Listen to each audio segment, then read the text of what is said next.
I got to talk now? I don't want to talk. I'll go home and go to bed.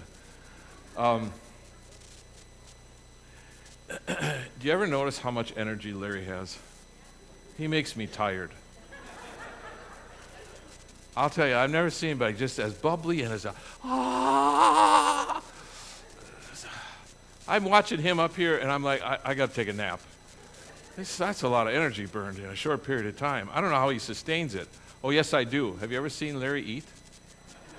It's nonstop. We were at a meeting the other day and at Shanna's house for a children's ministry, and Shanna put out some snacks. I turned away and turned back, and the bowls were empty, and Larry had it in his hand. He was just going to town. That's how he keeps up that energy. He just constantly eating. I only wish I could do that. Well, it's the Christmas season, isn't it? And you like Christmas? I hate Christmas. I really don't like this season at all. I'm sorry, but I'm smiling. I really don't like Christmas. I don't know. My wife beats me into it every year. I'm going to do my best. So what I'm telling you by saying I don't like Christmas is I'm not really good at Christmas sermons because it's not something that gets me excited. It's not something I really dig into So what I did was I went and I dug up an old sermon and I kind of rehashed it. And then as I was working on it, I found out that somebody wrote a book of the same title, 12 Ways of Christmas. And I did not know that. You might have read the book. David Jeremiah wrote it. And this may or may not be based on the book, but I never read the book and I don't know. But I guarantee that there's probably some things in here that I personalized that didn't come out of the book. But I took an old sermon and I just kind of rehashed it and tried to be as positive Christmassy as I could be. So forgive me if I'm not up there where you are right now, because that's just... So if this one falls flat, I'm going to blame my lack of Christmas spirit on that, okay? Let's pray. Father God, please be with us this morning. Please give me a Christmas spirit that I don't normally carry, that may come from you and you alone. Bless us, we pray, in Jesus' name. Amen. When I wrote this, I thought it was going to go pretty fast, but sometimes, I get real talkative. So I can't guarantee. I thought this was going to be a short sermon. I was hoping that what we could do is pull a reversal on the kids. You know how when parents are talking and all of a sudden the kids come screaming in because they get done? Well, we're going to do that to them today. We're going to get done early and we're all going to run down there and mess with the children's church. I thought it was funny. Maybe we'll do it. I don't know. 12 Ways of Christmas. That's not... What's that? That's not on my... Did you do that? This is not on my... This is not. Okay, there it is. There it is. The first way of Christmas is wonder. Zechariah wondered at the announcement of the birth of his child and the ministry that his son was going to be involved in, the forerunner of the Messiah. Put yourself in Zechariah's place as he wondered about what all this meant. Mary wondered at the announcement that she would be the mother of the Messiah. And not only that, she wondered, how can this be? I've never been with a man.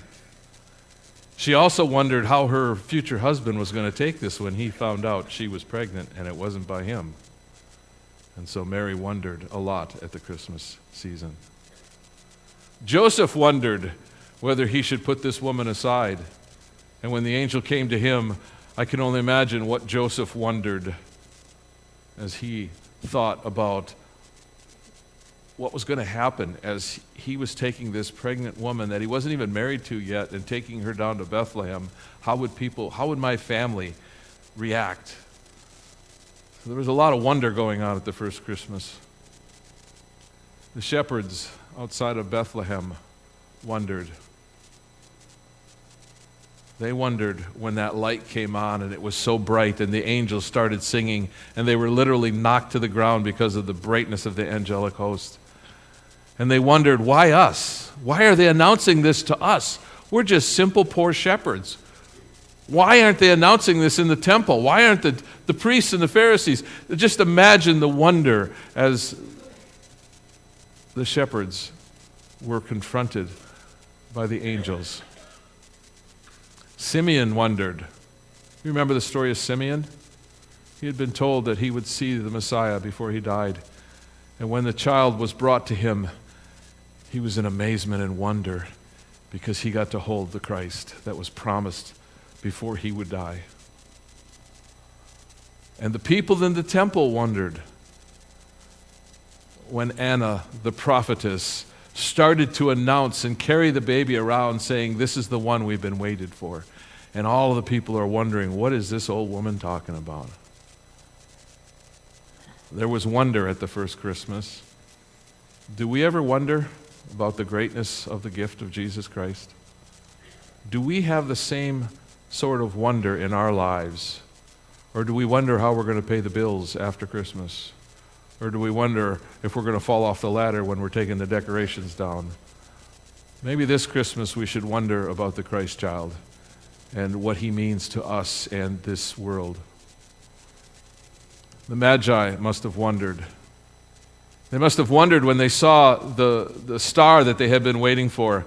And they must have wondered, what's the matter with these religious people in Jerusalem when they don't even know what we're talking about? And they're not even sure where we're going or what's going on. Why aren't they excited like we are? Why aren't they rushing to meet the king and to bring their gifts? You just imagine what the Magi wondered that first Christmas. So what do we wonder about? What's our focus at Christmas? Christmas has been extremely commercialized. And I know that there are Christians trying to fight for the holiday back, but we're fighting a losing battle. Christmas has become an industry. It has become a cultural explosion that has gotten out of hand.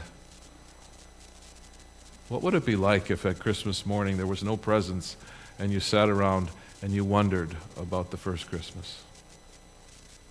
The second wonder of Christmas is sacrifice. I've talked to people about this before, and they don't always get it, but you see, the sacrifice of Jesus did not start on the cross. It started when he became a babe in Bethlehem. For him to step down from heaven and to take on the flesh of his creation was a huge sacrifice for him. It was a calculated plan that he knew that he had to do this, but it still was stepping down to become part of his creation. It was a huge sacrifice. To become human for eternity. Have you thought about that? Jesus will remain our elder brother, as Paul talks about him, for eternity. The decision to become a babe in Bethlehem was irreversible. He would forever be attached to the human race. That was a sacrifice. He could never go back to what he was before Bethlehem. This was one of those movements forward. What a sacrifice. The Creator became his creation. Doesn't that seem weird to us?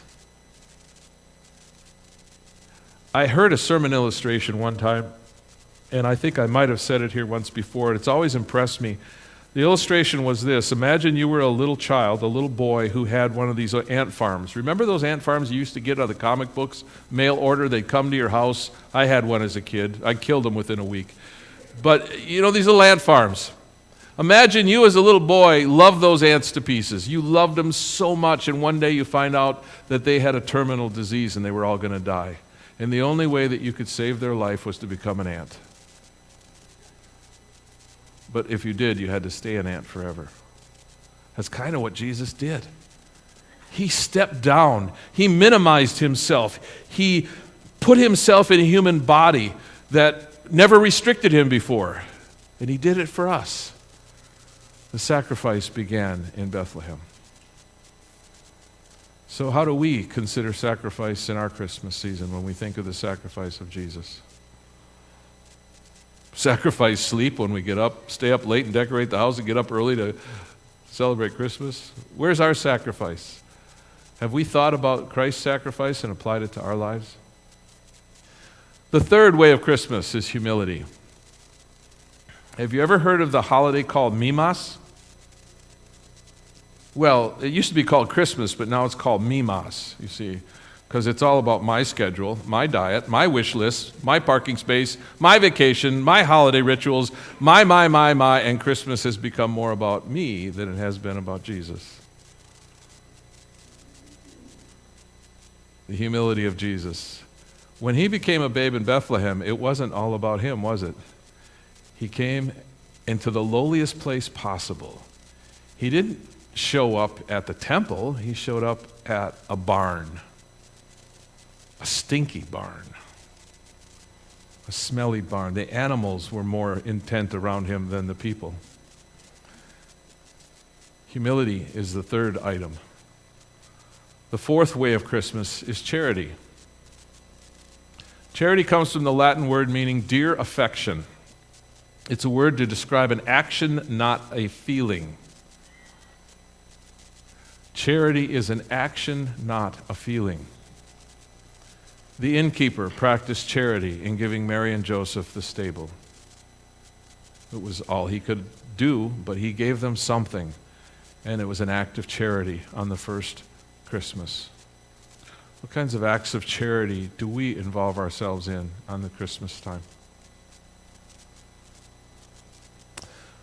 The fifth way of Christmas is creativity. Jesus becoming a babe in first century Palestine was truly an act of creativity. I don't know that I would have thought of that to do for myself if I was God. But we serve a creative God, don't we? And just as my example of the child becoming an ant, Jesus had to become a human. Why? Because humans weren't relating to God very well, were we? And Jesus said, I had to reveal the true character of my Father, and the only way I could do it was to become like you, so that you'd listen to me, so that you'd pay attention. And it didn't even work that well for him, did it? Did the people pay attention to him very much? They had trouble with him. Traditions and customs about Christmas become stale over time, and they lose their effective meanings. We go through rituals, and we just go through it. It's what we've always done. What can we do at Christmas to become truly creative in honoring Jesus at Christmas time? Have you thought about that? What creative thing could you do this year? What could you add to your Christmas experience? What could you eliminate from your Christmas experience that might make the whole thing more meaningful, more spiritual, and more reverential to Jesus?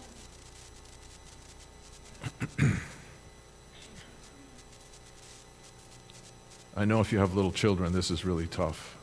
But as we get older, I don't know about you, but presents aren't that important when you reach a certain age. What can your kids get you? Come on, we got everything, don't we? We've already been selfishly buying all the stuff we need. I really don't need another tie or a sweater. What can I do creative this year and maybe eliminate some of the things that I've done for years and years and years? The sixth way of Christmas is simplicity. And this is an example that I took from this article that I used to base this sermon on. In 1926, the Neiman Marcus Company started a publishing catalog of unusual Christmas gifts. I wasn't aware of that till I read this, and I went online and I checked it out. It's kind of interesting. Some of the most recent catalog have included a $1.7 million trip to send 6 passengers 63 miles above the Earth on the Virgin Galactic spaceship. You could buy that as a Christmas gift. $1.7 million. And they have had others throughout the years of these really rare, ridiculously expensive, and inordinary gifts that you can get from Neiman Marcus on the catalog. Well, it's online now. It's not a paper catalog anymore. The one for this year that I found was it offers a party for 300 people on New Year's Eve right above Times Square. Everything included. It's only $1.6 million. There's a Christmas gift for you. Where's the simplicity in that? How many of you remember Christmases of past where you made something simple? I grew up in a poor family, and there were many times we didn't have money to buy gifts. We made things. And it was from the heart, and it was simple. I can remember stringing popcorn strands to put on the tree. And then when Christmas was over, you know what we did with the popcorn? No, we took it outside for the birds. No, that's what we did. When the Christmas tree went down, we would take the wreath or the garland off, and we'd go outside and put it on a small pine tree out in the yard, and the birds would eat the popcorn. But it was simplicity. It was years ago when we just did stuff. We made a lot of the paper ornaments that went on our tree. I remember doing that with my mom and with my grandmother. We used to make Christmas cookies together. It's still a family tradition for us. We make Christmas cookies every year and decorate them. When we were in Cleveland, we noticed that many of the kids who came from single-parent homes, many of them without dads, did not have family Christmas rituals. And so we started to do one where we started to make cookies with the kids in the neighborhood. And at first, some of these kids, especially the older ones, you know when you get about 12 or 13 years old and you're a street kid, this stuff isn't cool. But we had an oven, and my wife made up the dough, and we brought it in, and we let them cut the cookies, we baked them, and then we had stations where they would ice them and decorate them.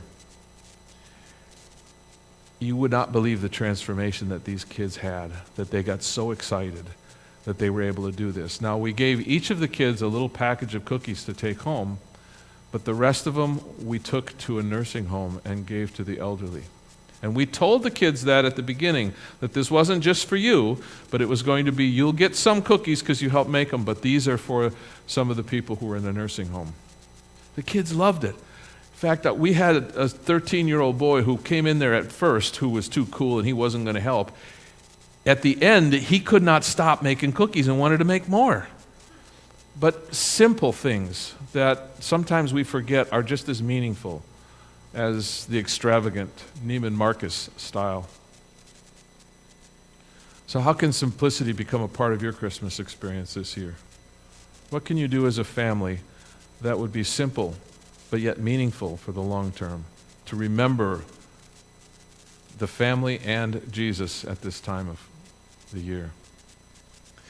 The seventh way of Christmas is affection. And this story, too, I got off the internet, or I got off of this article. Kate Fisher, a 17-year-old, was battling Burkitt's lymphoma, a fast-growing cancer. Months of hospitalization, numerous rounds of chemotherapy, and an unrelenting pain. She had taken one of her lambs to the local junior livestock sale in hopes of raising some spending money. Now, you have 4-H around here. 4-H is big in Wisconsin. Everybody's in 4-H. Raising your animals and then take them to the local fair, and then you sell them, and you know people buy them, and they either butcher them for themselves or maybe a business buys them, and the kids raise money for their projects this way. Well, she was raising money to help pay for some of her medical expenses. Well, this is what happened. When the lamb came up for auction, the auctioneer let folks in the arena know about Kate's situation in hopes that her lamb might bring a bit more than the $2 per pound average. And did it ever? The lamb sold for $11.50 per pound.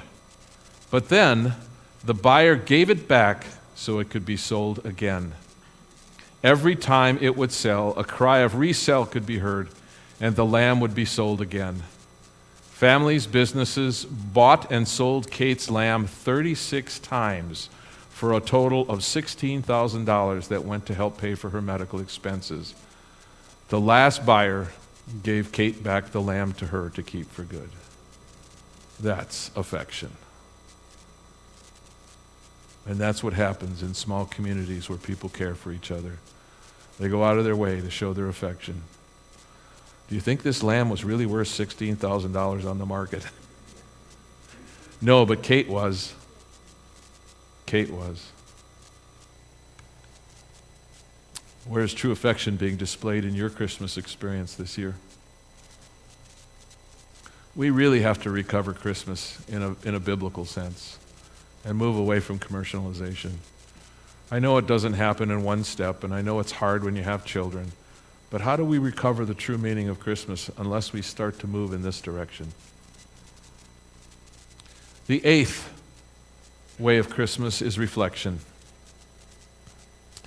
Have you ever been in a room with a distortion mirror? Sometimes they have these at circuses or fairs where you go in and you stand in front of a distortion mirror and you see your body being really big or really skinny or really tall. You know what I'm talking about, don't you? You ever stand in front of those and it's pretty silly looking at it? Well, if you aim the distortion mirror at our popular culture, it has really twisted the story of Christmas and the meaning of Christmas. How many of you remember Charlie Brown's Christmas, when Linus stood up and read from Luke about the true meaning of Christmas? I don't know that happens anymore today. We want to take Christmas, we want to name it a winter festival or winter holidays. We want to move away from Christmas carols. Somehow we have to redeem this back into a Christian context.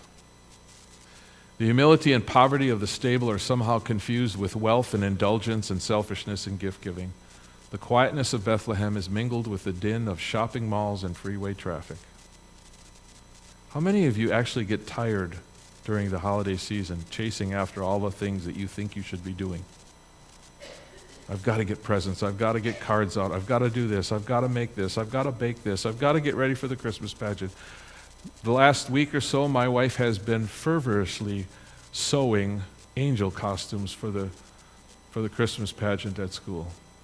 I haven't seen her for 4 or 5 days. She's been in the back room, and I just hear the little hum of her sewing machine, just. But we get into that mode, and there are times I say to her, why don't you sit down? I've got so much to do before Christmas. Do we really, or can we just back off a little bit? Think about it this year as you reflect. In Luke 2:19 it says, but Mary kept all these things and pondered them in her heart. What was Mary pondering? Think about all the things that Mary pondered as she was to become the mother of the Messiah. What would her life become? What would happen with her child? You wonder if she understood what was going to happen at the end of his life. What was Mary pondering that first Christmas as she reflected on all of the things, as she saw the wise men come, as she saw the shepherds come, as she saw the angel come and warn them, you need to get out of town, get down to Egypt because your lives are in danger. All of these things Mary kept pondering and putting them into her thought process. What do we ponder at Christmas? I didn't get that drill I wanted. According to the dictionary, pondering means to weigh in the mind, to think about, to reflect on. This describes a biblical pattern. David wrote, reflect in your heart and be still, Psalm 4:4. I will reflect on all you have done and meditate on your actions, Psalm 77:12. I reflect on the works of your hands, Psalm 143:5. Imagine this Christmas sitting around the tree and pondering the mighty sacrifice and the acts of God for us on our behalf, so that we might live with him in eternity. It kind of blows the mind to think about that. Will reflection become a part of your family or personal tradition this year? One of my favorite books, which my son and daughter got so tired of us reading, was The Other Wise Men. And we would make this a Christmas tradition where we would read the book every year. And invariably, we got to the last 2 chapters, and I couldn't read it without crying, and my kids started crying. And the reason they hated the book was because it made them cry. But it became a family tradition where we literally, every Christmas, we read the book and talked about. And of course, if you've ever read the story, The Other Wise Men, it doesn't just talk about the birth, it takes you to the end of his life, the death of Jesus. Number 9, the 9th way of Christmas is giving. According to the National Federation of Shoppers, according to the National Retail Federation, shoppers spent a total of $655.84 billion in North America last year during the months of November and December. This year, they estimate the number to be around $678.75 billion will be spent on Christmas gifts. And I think Judy mentioned it. How much of that money went for charity or went to the church? Take a look at your budget, see what your Christmas budget is, and see how much you give in special offerings to the Lord. Just compare them. I wonder, is giving, or maybe the wrong giving, is happening at Christmas? Jesus did give us a gift already, didn't he? He gave us his life. And I understand the whole tradition of giving on Christmas. But are we giving in the right way? Are we teaching our kids to give in the right way? Should we be teaching our kids maybe that they should be giving to Jesus? You know, early in Adventism, there was a controversy over Christmas trees, whether they should be in the church or not. There still is to some extent today. But you know what Ellen White said about Christmas trees? She says, I don't really have a problem with them. But if you put one in the church, she said it should be up front for the children to bring their gifts to the Lord and hang on the tree. She said they could bring money, they could bring items of clothing to be donated. So we started doing that in our church in Cleveland, is we had a tree and we had little stockings, and that if kids wanted to, they could put money in stockings and hang it on the tree. They brought hats and mittens and scarves, and all of that would be donated to the people in the community. But maybe our giving is kind of convoluted. It seems that Christmas is more about taking than giving. So this year, contemplate what giving might be different if I had a true Christian, true biblical understanding of the giving of Christmas. So what was the very first gift? Boy, did I screw that one up, didn't I? The gift of Jesus himself to you and me. So Jesus' entry into the world was indeed the first Christmas gift. God gave something of infinite value to say to us, I love you, and I want you to know how valuable you are to me. Our gifts to one another and our gifts to God should be a reflection of God's gift to us. How much he loves us and how much we care about other people. What can you give to God this year that will show how much you love him? I had a question for you, and don't raise your hand. But how many of you can outgive God? Think about it. God has given you talents. He has given you the ability to earn money.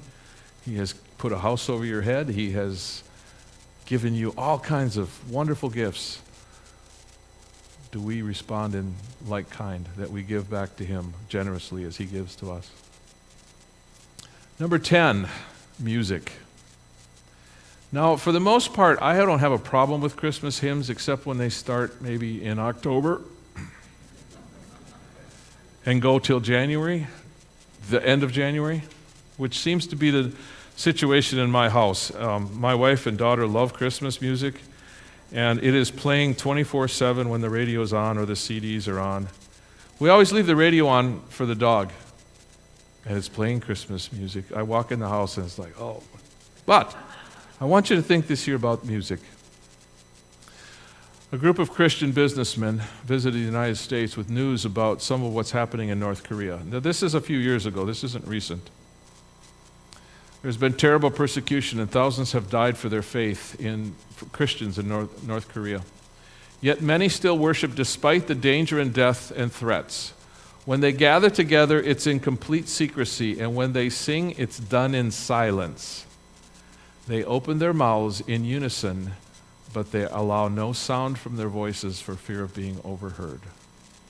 Now, how would you like to have a Christmas caroling like that, where we sit around and look at each other and mouth the words? But it's important to them. Can music be that important to us that it touches our heart? When's the last time you sang a Christmas carol and thought about the meaning of it and it teared you up because you understood the meaning behind the words and the impact that it had on you?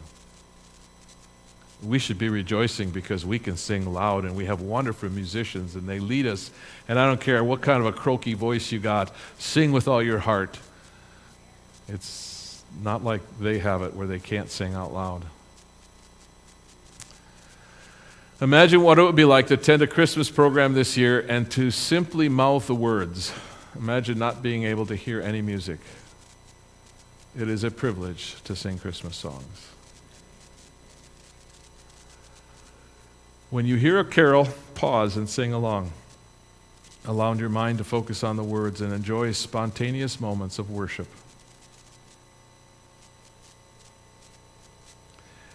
I know that I come across as a gruff old man, but you'll catch me wiping my eyes once in a while when I hear a song that really touches my heart.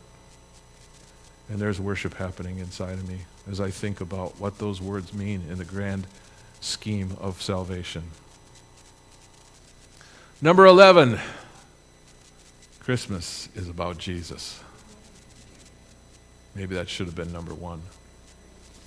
The first Christmas was all about Jesus and nothing else. Our version of Christ's birth has less and less to do with Jesus than commercialization and the fairy tales about a group of elves who live in a faraway place.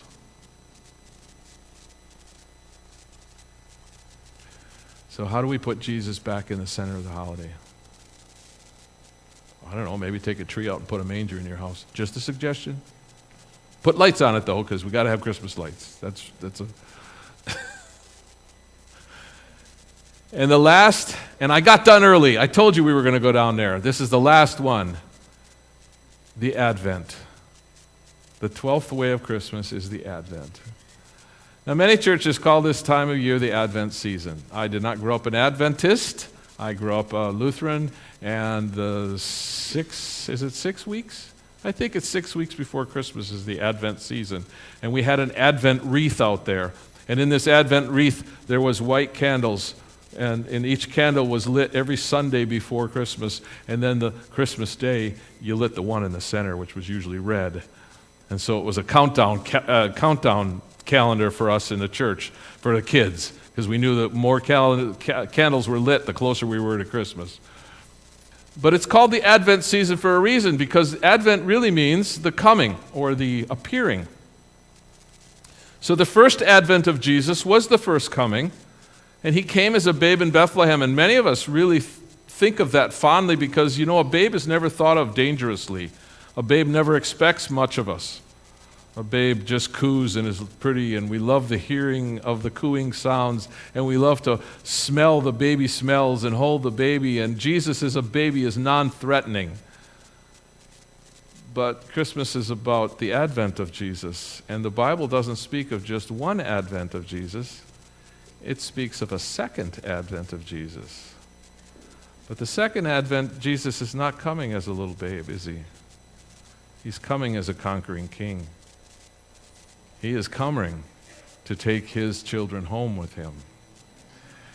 And that's a little scary for people. And some people don't like to think about the second advent because of all the connotations that have been put into their head through years and years of sometimes scary preaching and scary theology. But the second advent is just as biblical as the first advent. And hopefully it's just as exciting as we think about it.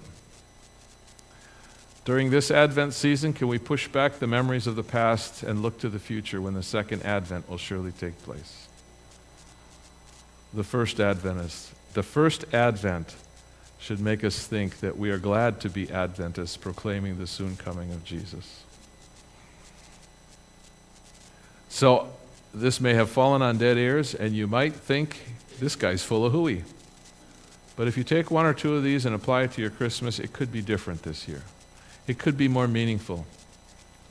Maybe you think of new traditions to do with your family, or even individually. You know, as some of us get older and we don't have kids, it's a little easier to maybe make some of these changes. But Christmas is more than about commercialism, Santa Claus. It's more than about, what did the Grinch say? Packages and bows and boxes. It is. It has a deeper meaning, and maybe we need to recover that meaning. Now, we will never change the culture around us, but we can change the culture of our homes and our hearts. And that's where it has to start for us as Christians. You see, you cannot disconnect the cross from the cradle. And I love this picture because the manger ultimately ended in the cross.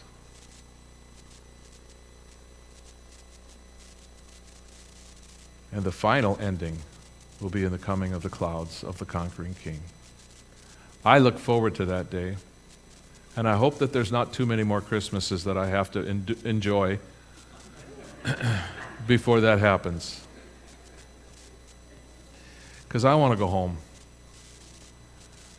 I really do want to go home. I'm tired of hearing the stories of violence and carnage and bloodshed and broken families, and I want to go home. I'm looking forward to seeing Jesus. And this Advent season, I want to offer to you the hope of the soon return, not as a babe, but as our conquering King.